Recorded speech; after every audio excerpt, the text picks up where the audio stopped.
Chị Hương ơi, chị Hương, em là Cầm mà chị. Cầm.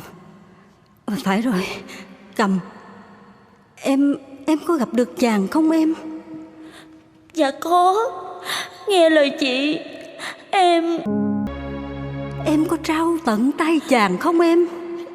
Em nghe lời chị dặn, tìm tới nhà người ta.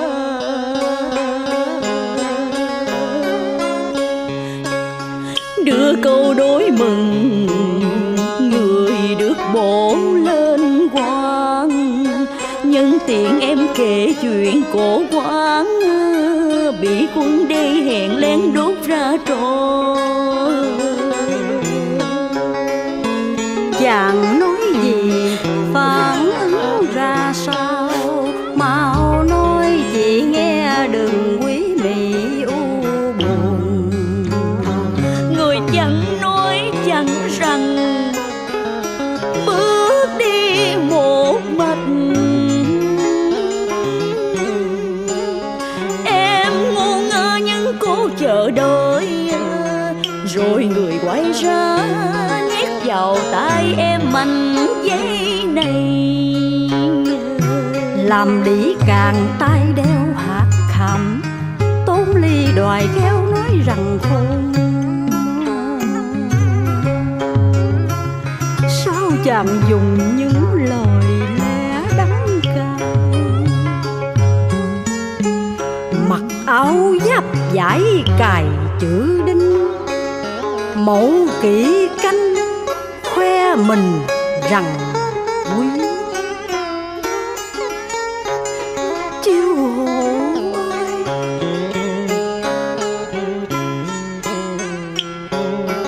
đó chỉ là câu đối mừng. Người ta còn kèm theo lời nhắn gửi, nơi ta là quốc sử quan quan, phải giữ tiếng với đời.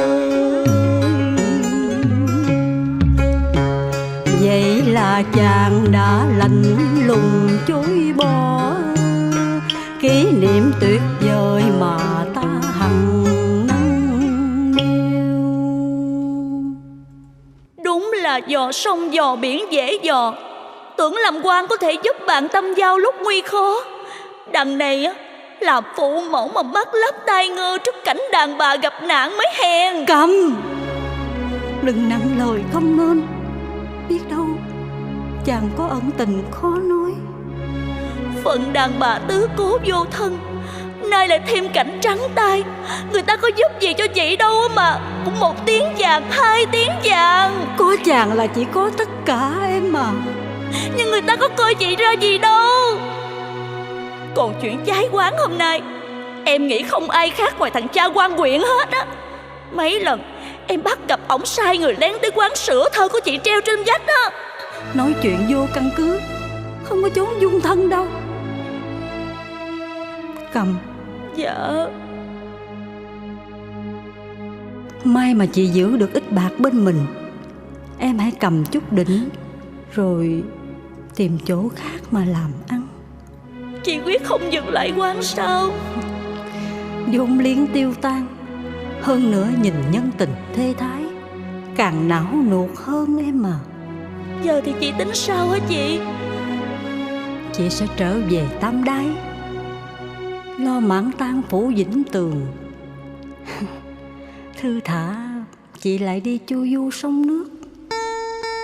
Trước hoàn cảnh này, em không biết dùng lời nào để khuyên chị. Cầm. Chị ơi, từng là kẻ tư cô vô thân, nên em hiểu đời vô thân tư cô. Tuy chẳng phải tình thâm quyết nhục, nhưng chị đã chở che em qua bao sóng gió trong đời.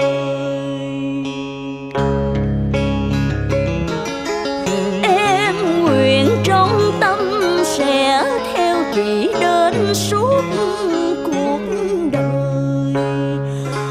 Bữa cháo bữa rau chăm sóc chị những khi đau ôm, bên cạnh nói cười an ủi lúc buồn vui. Giữa hoàn cảnh này sao em nỡ dứt áo ra đi, mà chỉ khuyên em nên tìm phương sinh kế. Đời em giờ chỉ có chị là chị, không quyết thông tình thầm nhưng chan chứa ân tình.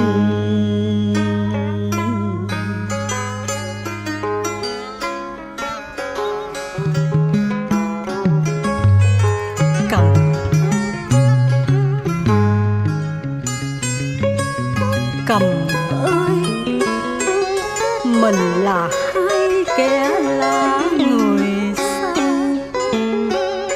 nhưng cùng chung cảnh ngộ.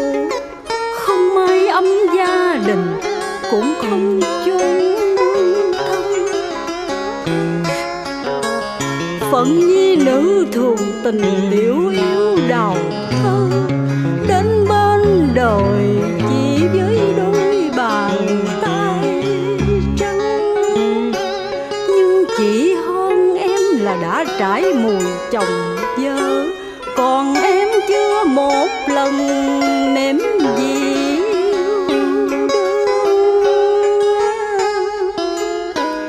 phần đời chị đến đây là quá đủ, nên có đi xa cũng mãn nguyện trong lòng. Chị ơi, em xin chị đừng có nói gỡ không có nên. Người đức tài như chị trên đời cần phải sống. Hãy cho em theo chị như hình với bóng, chị em mình no đôi có nhau. Nếu như trên đời này có phép thuật thì chị ước ao sao? Chịu hộ đừng đốt bỏ tập thơ của chị, như để phi tan một mối tình vụng trộm. Vì đó là phần tài sản duy nhất của chị còn sót lại trên cuộc đời này. Chị Cầm ơi, đây là lần đầu tiên trong đời chị nghe lòng mình yêu